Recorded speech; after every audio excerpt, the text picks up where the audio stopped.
کیا آپ کو لگتا ہے ریما، ایک طرف جہاں نیائی صاحب یہ کہتے ہیں جو کسی حد تک درست بھی کہ خان صاحب کو اس بیانیے نے کچھ کشن دیا ہے، لیکن کیا آپ کو لگتا ہے کہ اب یہ خان صاحب کے گلے کی ہڈی بھی بن گیا بیانیہ، جس کی وجہ سے کھل کے نہیں بتا پا رہے وہ یہ چیزیں؟ جی شکریہ علینا. جو لوگ چاہتے ہیں کہ اب ہم امریکہ کے ساتھ P T I Imran Khan صاحب کے تعلقات کی بات نہ کریں، وہ سب سے پہلے تو عمران خان صاحب اور ان کے جو کلوز ان کے ساتھی ہیں جنہوں نے کئی مہینے ہمیں یہ فورن کنسپریسی، یو ایس کنسپریسی کا بیانیہ بیچا، ان سے کہیں معذرت کریں، کیونکہ قوم کو بے وقوف بنانا کوئی چھوٹی چیز نہیں ہے. اپنی پوری سیاست ایک نیریٹو، ایک ریلنگ کرائے پہ بیس کرنا کوئی چھوٹی چیز نہیں ہے. تب کئی ہفتے، کئی مہینے میڈیا پہ اس پہ بات ہوتی تھی اور بہت خوشی سے لوگ کہتے تھے کہ ہمیں امریکہ کی جو غلامی ہے وہ منظور نہیں ہے، امریکہ کا کوئی. ہم نے کتنی دیر بات کی کہ انٹرفیئرنس میں اور کنسپریسی میں کیا فرق ہے. تب کیا اس ملک کے اور مسائل نہیں تھے؟ تب یہاں غربت نہیں تھی؟ تب یہاں انفلیشن نہیں تھی؟ تب یہاں گورننس کے ایشوز نہیں تھے؟ مجھے بالکل یہ احساس ہے کہ اس وقت فلڈز ہیں اور اس پہ ضرور بات ہونی چاہیے.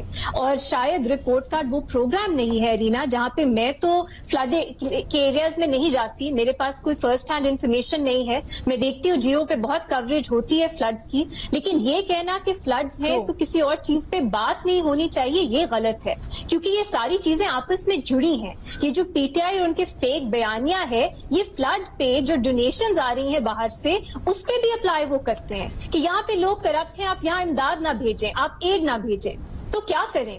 کوئی بھی چیز جو ہے وہ اے پولیٹیکل نہیں ہوتی، تانے بانے ان سب چیزوں کے آپس میں جڑتے ہیں. تو بالکل درست بات ہے، فلڈز بہت بڑا ایک ایشو ہے، لیکن جب یہ بیانیہ عمران خان صاحب بنا رہے تھے میڈیا نے ان کا ساتھ دیا، ان کو ایمپلیفائی کیا، ان کو پلیٹ فارم دیا. اب جب like a house of cards وہ بیانیہ جو ہے وہ گر رہا ہے، اس میں کوئی سینس نظر نہیں آتی، مجھے تو خیر شروع سے نہیں آتی تھی، تو لوگ چاہتے ہیں اب اس کی بات نہ کریں. معذرت کے ساتھ اس پہ بات تو ہوگی کیونکہ وہ بیانیہ پوری طرح جھوٹ پہ مبنی تھا، فالسہڈ پہ مبنی تھا، اور اب جب وہ ایکسپوز ہو رہا ہے آہستہ آہستہ تو وہ لوگوں تک بات پہنچنی چاہیے. اب ایشو کیا ہے کہ ان کے جو سپورٹرز ہیں شاید ان کو کچھ فرق نہ پڑے، وہ کسی اور بیانیے پہ چلے جائیں یا وہ بھی جسٹیفیکیشنز دیں، پی ٹی آئی تو دے گی ہی، تو شاید اس طرح سے جو بلائنڈ سپورٹرز ہیں انہیں فرق نہیں پڑتا. اور پاپولسٹ لیڈرز جو ہوتے ہیں ان کی یہ ایک خاص بات ہوتی ہے کہ وہ ایک بیانیہ بناتے ہیں، جھوٹ پہ مبنی ہوتا ہے، جب وہ سچ جھوٹ ثابت بھی ہو جائے تو لوگ جو ہیں وہ پھر بھی جسٹیفیکیشنز دیتے رہتے ہیں. تو شاید اس کا، لیکن جو لوگ نیوٹرل ہیں، جو لوگ آبجیکٹو ہیں، جو لوگ جینوئنلی سچائی جانا چاہتے ہیں، ان کے لیے ضروری ہے کہ ہم اس طرح کی بات چیت بھی کریں. تو یہ نہیں کہنا چاہیے کہ عمران خان کی بکس میں یا عمران خان سے کوئی obsession ہے. ہم جب کہتے ہیں وہ پاکستان کے سب سے پاپولر لیڈر ہیں تو ان کی اکاؤنٹیبلٹی نہیں ہونی چاہیے. ٹھیک ہے، حقائق سامنے آنے چاہیے ریما، اس کے اوپر تو کوئی دو رائے ہے ہی نہیں، جیسے میں نے پہلے بھی کہا. لیکن ابھی اسی تناظر میں اگر دیکھیں تو حقائق تو یہ بھی سامنے آنے چاہیے پھر کہ اس بیانیے کے پیچھے کیا تھا. آپ کو کیا لگتا ہے، کیونکہ آپ کہہ رہی ہیں بیانیہ جھوٹا تھا، تو پھر چلیں اون کر لینا آپ، تو آپ آگے بھی بڑھ گئے نا اس بیانیے سے، پھر آپ نے مزید کرداروں کی طرف اشارے بھی کرنے شروع کر دیے، تو اب کیوں چھپا رہے ہیں اس طرح کی چیزیں؟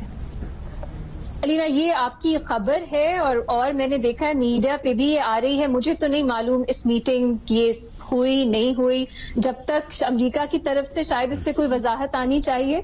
مجھے نہیں معلوم کہ اس وقت کیا، لیکن یہ میرے لیے کوئی سرپرائزنگ چیز نہیں ہوگی کیونکہ پی ٹی آئی جو ہے ان کی اگر ایمبیشنز ہیں کہ واپس طاقت میں آنا ہے، اقتدار میں آنا ہے، تو اب امریکہ کے ساتھ دشمنی تو نہیں ساتھ لے کے چل سکتے.